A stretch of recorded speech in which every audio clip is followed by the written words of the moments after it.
Let us for a few moments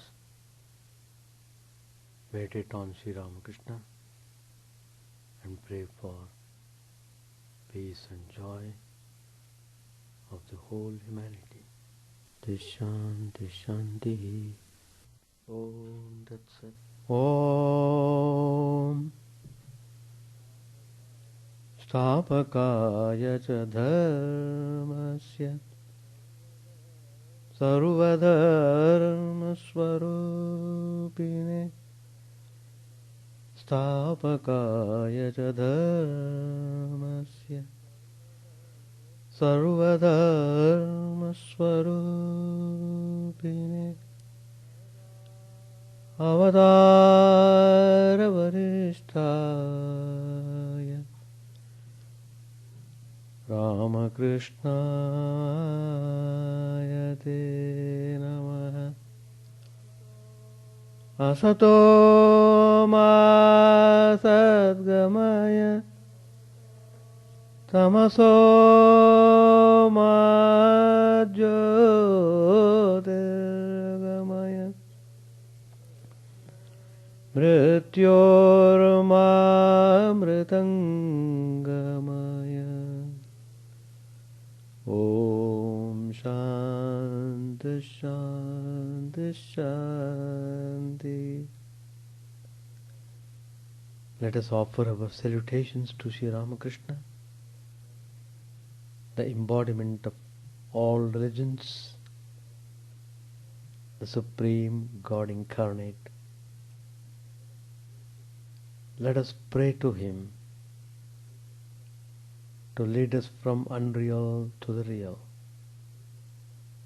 to lead us from the darkness of ignorance to the light of knowledge, to lead us from death to immortality.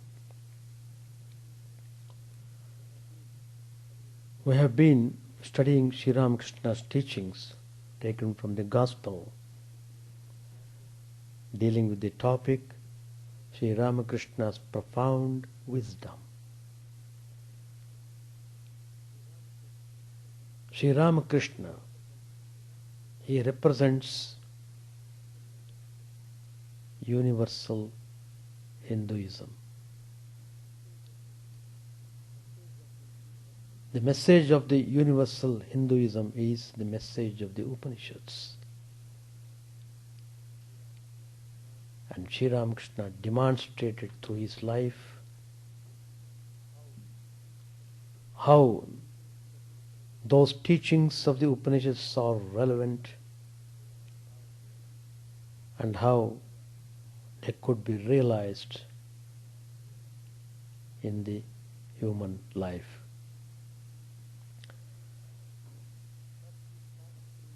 First, he passed through worship of the divine image. So he started spiritual life through duality, maintaining subject-object relationship.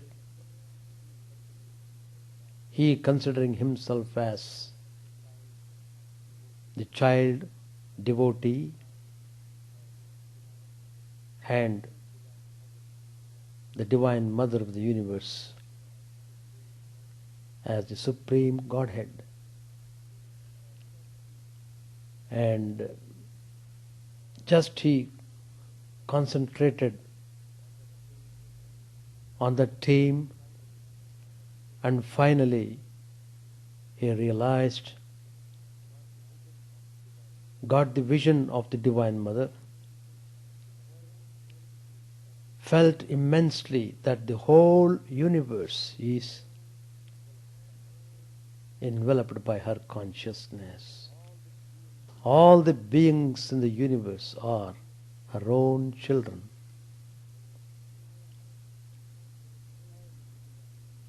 And by the grace of the Divine Mother, Sri Ramakrishna realized the ultimate reality, the substratum of everything, the absolute reality, which is one without a second. absolute Brahman. So having realized that absolute Brahman, he found the whole universe is nothing but Brahman, and Brahman and Divine Mother are inseparable. The world is God's own form. All the beings are God's own. So there is inseparable link between God and all the created beings. It's a tremendous vision. Sri Ramakrishna said in the Gospel, I saw the visions described in the scriptures. Sometimes I saw the universe filled with shapes of fire. Sometimes I saw all the quarters glittering with light, as if the world were a lake of mercury. Sometimes I saw the world as if made of liquid silver. Sometimes again I saw all the quarters illumined as if with the light of candles. So, you see, my experiences tally with the which is described in the scriptures. It was revealed to me further that God Himself has become the universe and all its living beings and the cosmic principles guiding the whole creation. It is like the process of evolution and involution. I would see God in meditation, in the state of samadhi, and I would see the same God when my mind came back to the outer world. When looking at this side of the mirror, I would see Him alone. And when looking in the reverse side, I saw the same God. So what the Upanishad says, Isha Vasimidam Sarvam Jagatyam Jagat. And Sri Ramakrishna had this vision of seeing God. He saw the whole creation is being enveloped by God's consciousness. It is this message that is very important for the people living in modern times. How the people are losing their track, becoming extremely materialistic, giving goodbye to all the spiritual values, consequently suffering tremendously. It's only through proper understanding of the values one can really be happy in this world and make his life blessed. And he can evolve spiritually, for which he has been given this human birth. Well, Sri Ramakrishna came in order to show this. He revealed that it is possible for anyone to realize the truth, to see God. Sri Ramakrishna always said, be a spiritual seeker wholeheartedly. Wherever you are, you'll be able to see God.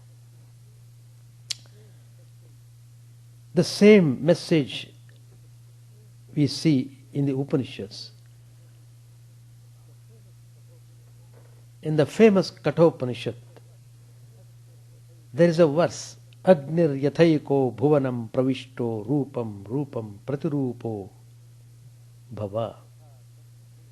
Ekas tatha sarva bhutantaratma rupam rupam pratirupo babhuva. Just as fire, though one, having entered the world, assumes separate forms in respect of different shapes, similarly, the self inside all beings, though one, assumes a form in respect of each shape, and yet it is outside. Vayur yathayako bhuvanam pravishto rupam rupam pratirupo babhuva. Ekas tatha sarva bhutantaratma rupam rupam pratirupo babhuva. As air, though one, having entered into this world, assumes separate forms in respect of different shapes, similarly, the self inside all beings, though one, assumes a form in respect of each shape, and yet it is outside. So Sri Ramakrishna had this universal vision. That is how he established harmony among all the religions of the world. Sri Ramakrishna became the central figure, integrating all the religions. People should only see properly, understand properly, assimilate properly, seek the truth sincerely. That is needed. Sri Ramakrishna has shown the way through his own life, and he has given clear instructions how to realize the truth. Not antagonizing any religion in this world.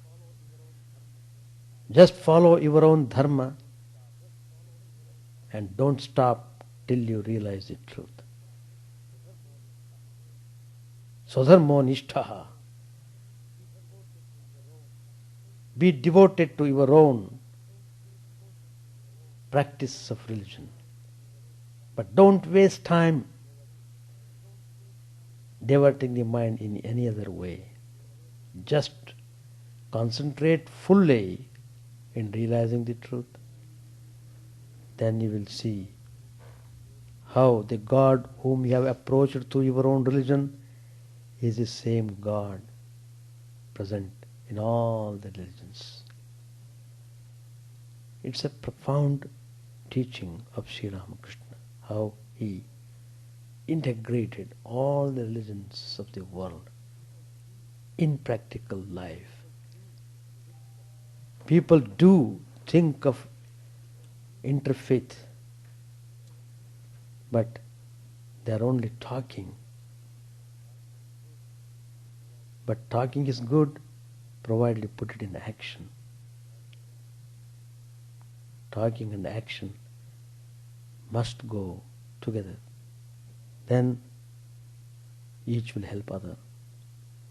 If all people could think this way, why should there be any violence or crime of such enormous proportion which we are seeing today? In another place, Sri Ramakrishna has said, God is beyond both mind and intellect as long as they are bound within relativity. But he manifests himself to them when they are purified. What is it that obstructs the mind from seeing God? What is that stumbling block of impurity covering the mind? not able to see God. It is lust and greed which make the mind impure. We make the mind impure and then we weep.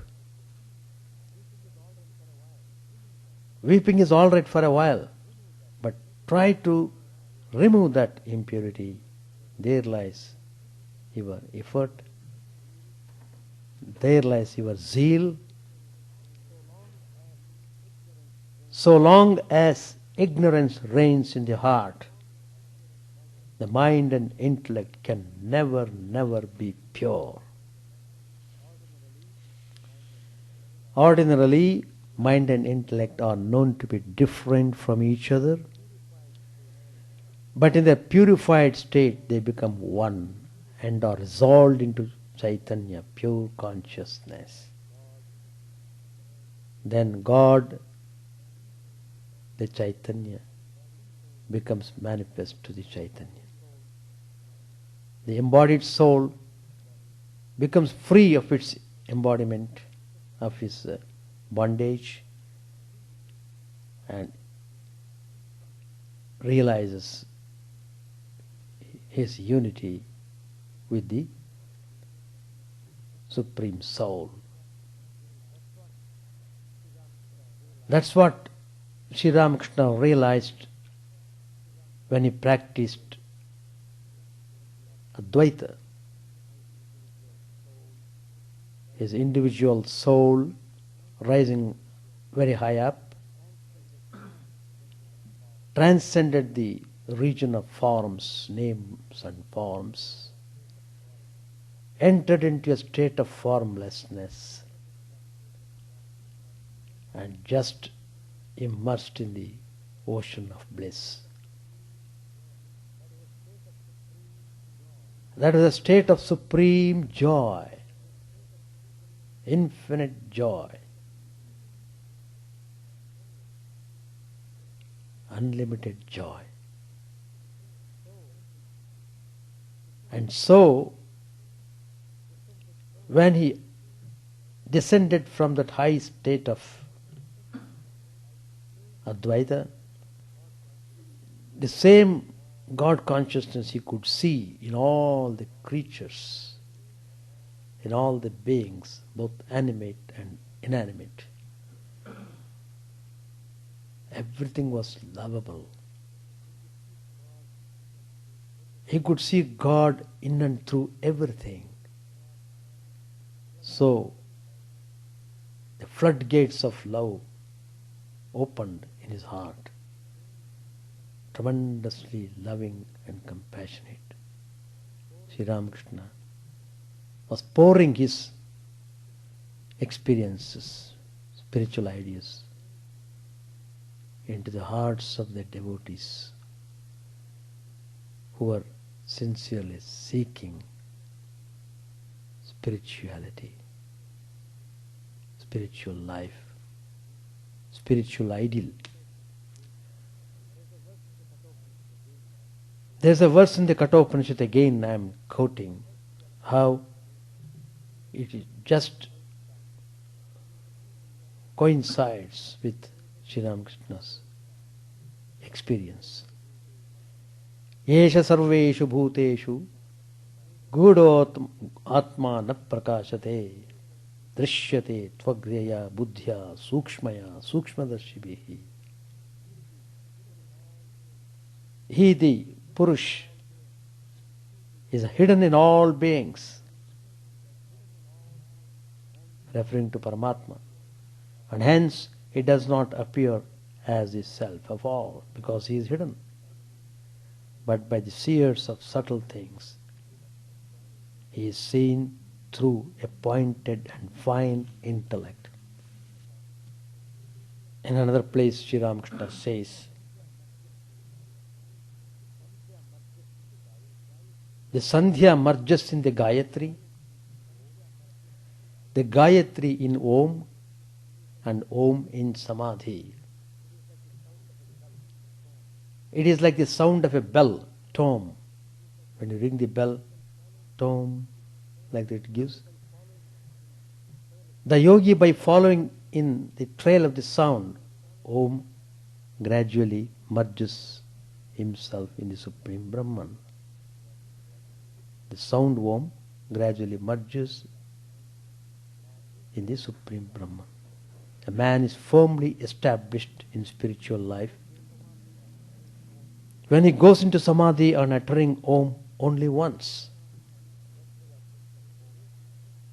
Just by the utterance of Om, his mind is simply going into ecstatic state. And that's what we find in Sri Ramakrishna's life. Just by repeating one letter of God's name was enough to rise his mind into highest state of Samadhi.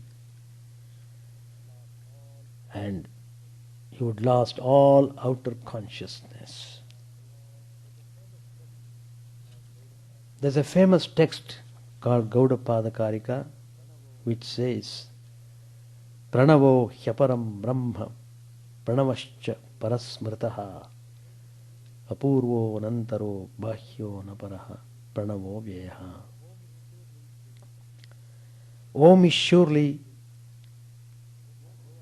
the lower Brahman, and Om is considered to be the superior Brahman.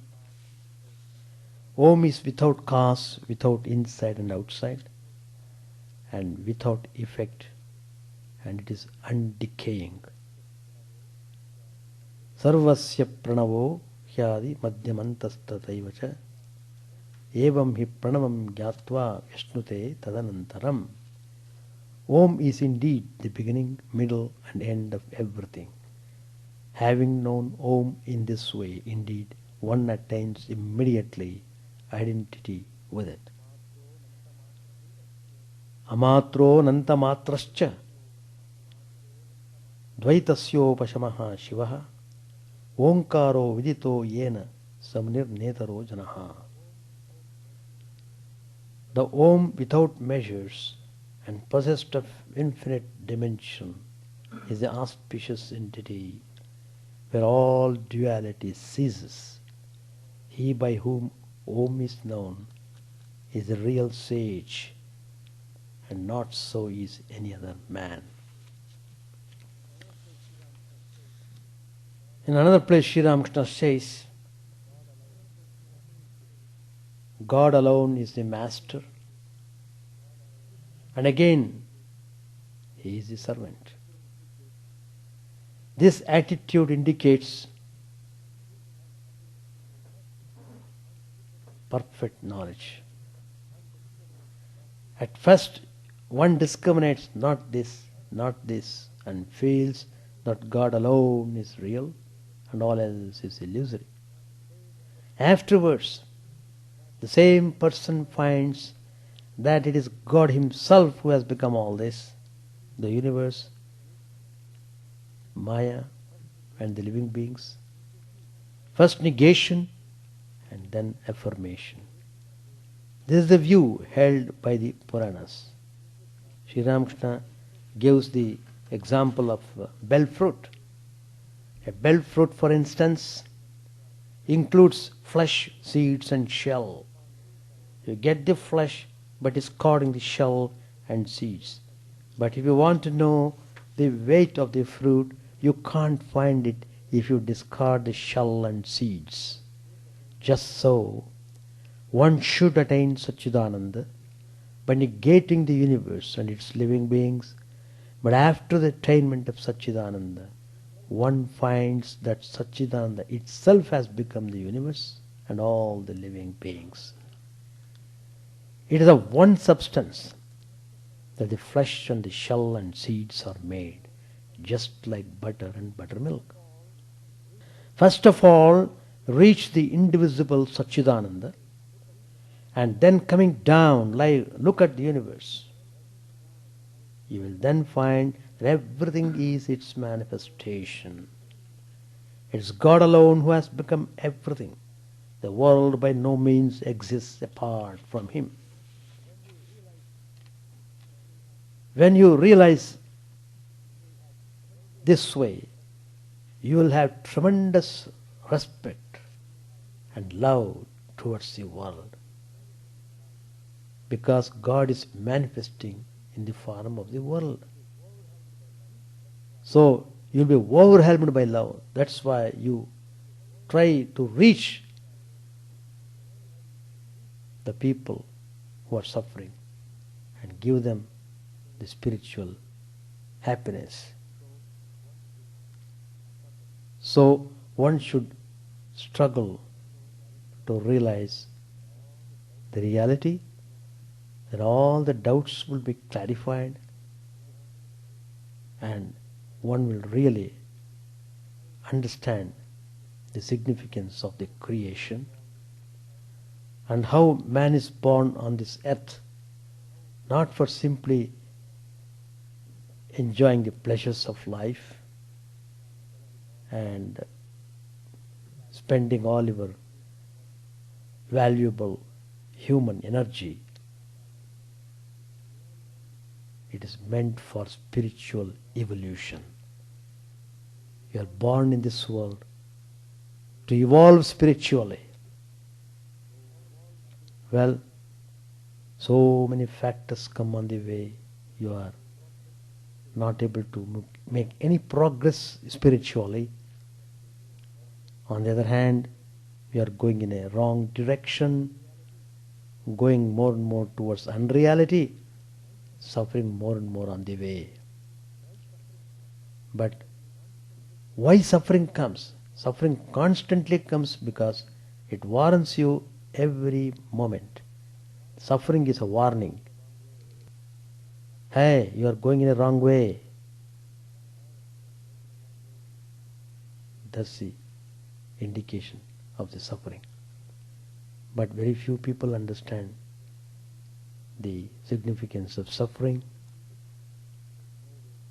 But there is no way but to learn through suffering. Point is, you have to evolve spiritually. And everybody has to evolve, and everybody is trying directly or indirectly to evolve himself. But for some reason, he is not able to make any breakthrough. But then again, in the next life, he will start again to rethink and readjust himself to spiritual ways. But spiritual life is the only way to have any glimpse of real joy or happiness. If you are really serious of getting peace of mind, if you are really serious of overcoming miseries in your life, the only way is take the spiritual path. That is the important message of Sri Ramakrishna. Set the goal and start journey. There is a famous statement in the Upanishad. Om Purnamadav Purnamidam Purnat Purnamudachyate Purnasya Purnamadaya Purnameva Vashishyate. Om Shanti Shanti Shanti. It's a very famous peace chant of the Upanishads. How the infinite is explained here in this verse. Om, that Brahman is infinite. And this, that means universe, is infinite. The infinite proceeds from the infinite. Then taking the infinitude of the infinite universe, it remains as the infinite Brahman alone.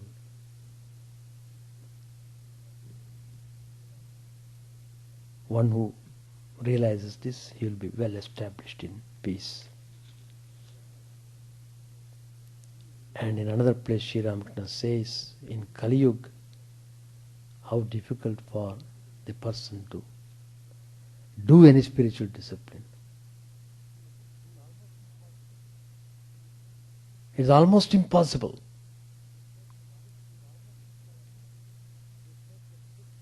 And Sri Ramakrishna says, it is said that truthfulness alone constitutes the spiritual discipline of this Kali Yuga. If a person clings tenaciously to truth, he ultimately realizes God. When a man has gained the power of mental concentration by constant practice, his mind will always rise above his environment and rest in God wherever he might stay. The awareness and conviction that fire exists in wood is knowledge, jnana. But to cook rice on that fire, eat the rice and get nourishment from it is vijnana, the superior knowledge. The realization that God alone has become the universe and all living beings is vijnana, the highest knowledge. To be able to realize God, one must practice absolute continence. Sages like Shukadev are examples of the Urdhvaretas. The Mundakopanishad says, Satyena labhyastapasa hyesha atma samyak jnanena brahmacharyena nityam antasharire jyotirmayo hi shubhroyam pashyanti yatayaha kshinadosha. The bright and pure self within the body, that the monks with habitual effort and attenuated blemishes see is attainable through truth, concentration, complete knowledge and continence, practiced constantly. So, think of these spiritual ideas, love them and practice them. Then you will surely enjoy peace even before you cast off your body. Page 740. Sri Ramakrishna said, what a subtle mind he has. Nangta also could understand things that way in a flash. The meaning of the Gita, the Bhagavad and other scriptures. Renunciation of lust and gold from boyhood. Amazing indeed. It falls to the lot of a very few. A person without such renunciation is like a mango struck by a hailstone. The fruit cannot be offered to the deity, and even a man hesitates to eat it. There are people who, during their youth, committed many sins, but in old age chant the name of God. Well, that is better than nothing. The mother of a certain Malik, who belonged to a very noble family, asked me if prostitutes would ever be saved. She herself had led that kind of life. That's why she asked the question. Who asked this question to Sri Ramakrishna? I said, Sri Ramakrishna said, yes, they too will be saved if only they cry to God with a yearning heart and promise not to repeat their sins. What will the mere chanting of Hari's name accomplish? One must weep sincerely. The kirtan began to the accompaniment of drums and cymbals. The singer was a professional. He sang about Sri Gauranga's initiation as a monk by Keshav Bharati. Oh, what a vision I have beheld in Keshav Bharati's hut Gora in all his matchless grace, shedding tears in 1,000 streams. Sri Ramakrishna went into ecstasy when he heard this song. The musician sang again, describing the suffering of a milkmaid of Vrindavan at her separation from Sri Krishna. She was seeking her Krishna in the Madhavi bower, a spring creeper with fragrant flowers. "O Madhavi, give me back my sweet one. Give me back my sweet one. Give him back, for he is mine, and make me your slave forever. He is my life, as water is to the fish. O Madhavi, you have hidden him in your bosom. I am a simple, guileless girl, and you have stolen my beloved. O Madhavi, I die for my sweet one. I can't bear to live without him. Without my Madhava, name of Krishna, I shall die. Oh, give him back to me." Now and then Sri Ramakrishna sang with the musicians, improvising lines. "How far from here is Mathura, where dwells the beloved of my soul." Sri Ramakrishna went into Samadhi. His body was motionless. He remained in that state a long time. We shall stop here. So, my session is over. Now it's your session. Either silent session or question answer session. Suffering of any sort. Suffering comes so that we can learn a lesson through suffering. Suffering comes because of wrongdoings. Some of the doings which we don't know, but the result is there. So by the result you should understand, I must have done something wrong. Because suffering also varies from person to person. And there are some people who just laugh over sufferings, and they just keep repeating God's name. Shri Rama bhajo dukha me sukha me. Think of Shri Ramchandra, either in happiness or unhappiness. Tulsidas has said that. How true it is. But chanting God's name, you will see, you will not feel the pinch of the suffering. Even though suffering is there, you are able to face it with calmness and steadiness, with unshakable faith. In another way, suffering is a test also. Whether you remain in your faith towards God or you are shaking miserably. There is a physical problem. It is because of so many external factors.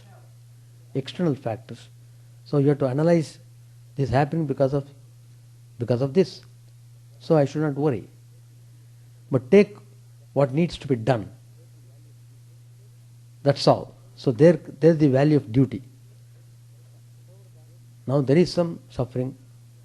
Get over that by applying some method with the idea of duty. Yes, a duty I am doing. You have to maintain your body. Otherwise, how do you think of God? So as long as you remain in your body, you have to keep it well. So you must take care of it. Take care of the body, take care of the mind, take care of your organs, keep them intact, keep them properly well, and use them for spiritual activities which you are doing. You are coming all the way from your apartment to here. Even though you are not able to walk, your spirit walks. That's true. Yet, see, God sees your heart. With what attitude you are doing, that's important. And it's really a great thing. So that is discipline. That is austerity. So you have to take everything, you have to give a spiritual turn to things happen in your life. Give a spiritual turn. That's the way how you can maintain peace in the mind. With peace in the mind, you can meditate. Without peace, you can't meditate. Mind will be always in disturbance. So you have to maintain certain level of peace so that you are able to think of God at least for a while. That's all. Any more thinking to tell? Because it is the power of the divine name. His purity level was so high, slightest suggestion was enough to rise up his mind.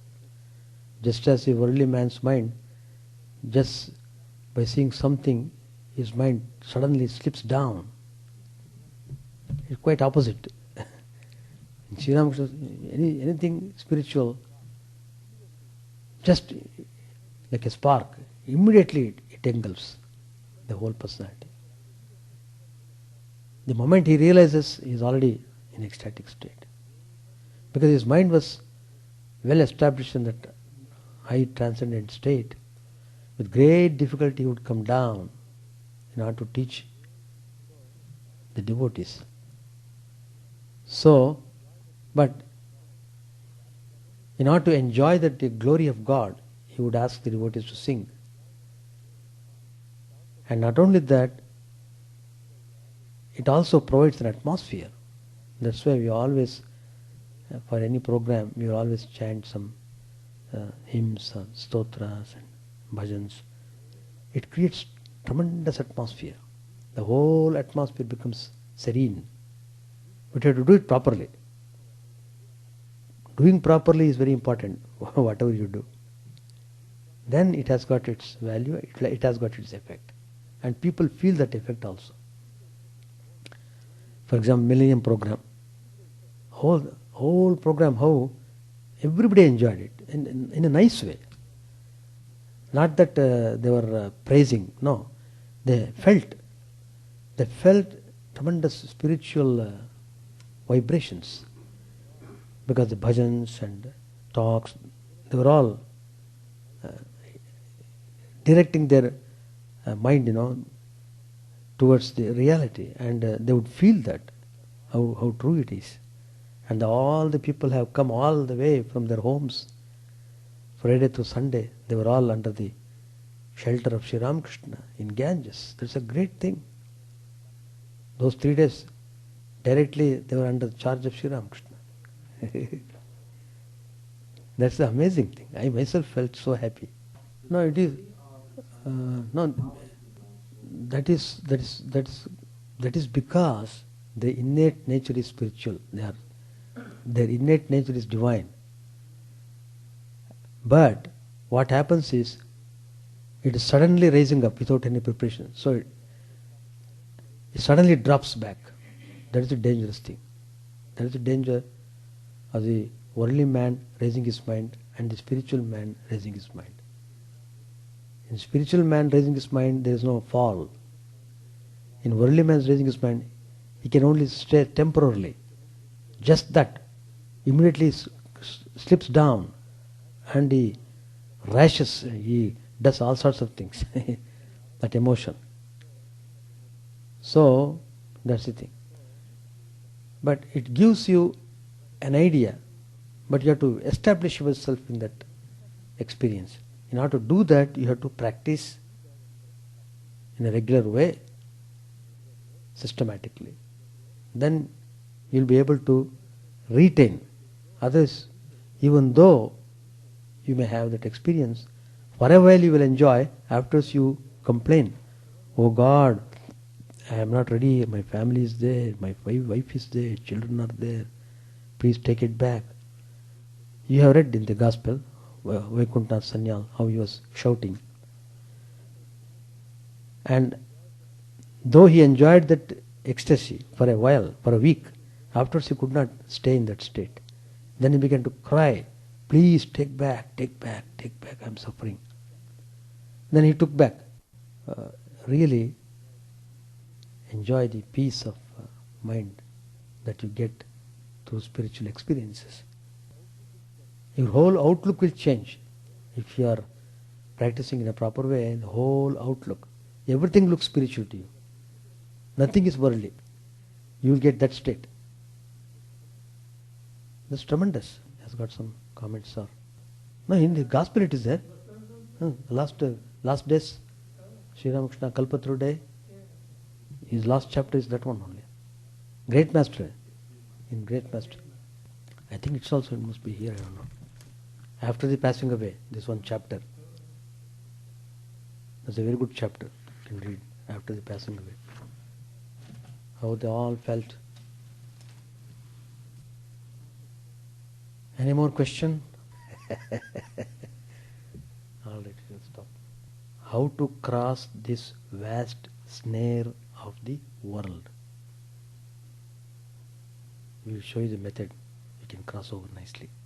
Chant the name of the Lord and His glory unceasingly, that the mirror of the heart may be wiped clean and quench that mighty forest fire, worldly lust raging furiously within.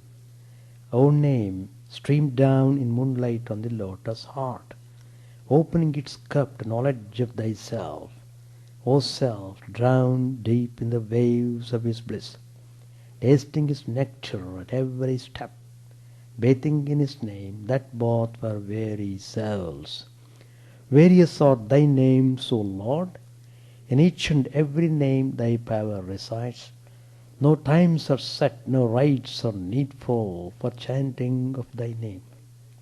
So vast is thy mercy, how huge then is my wretchedness, who find in this empty life and heart no devotion to thy name.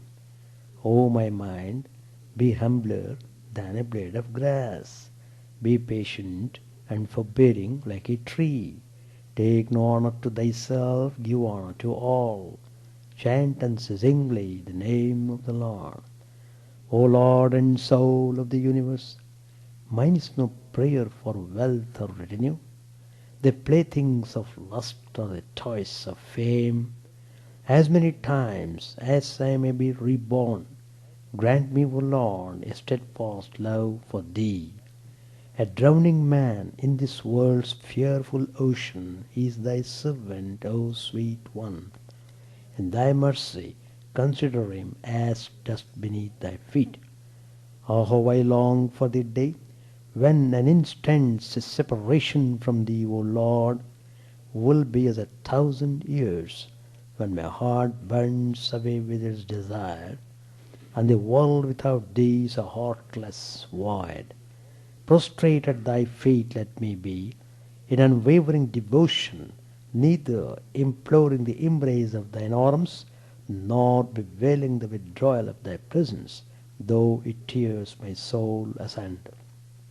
O thou who still hast the hearts of thy devotees, do with me what thou wilt, for thou art my heart's beloved, thou and thou alone. O Lord, lead us from the unreal to the real, lead us from darkness to light, and lead us from death to immortality.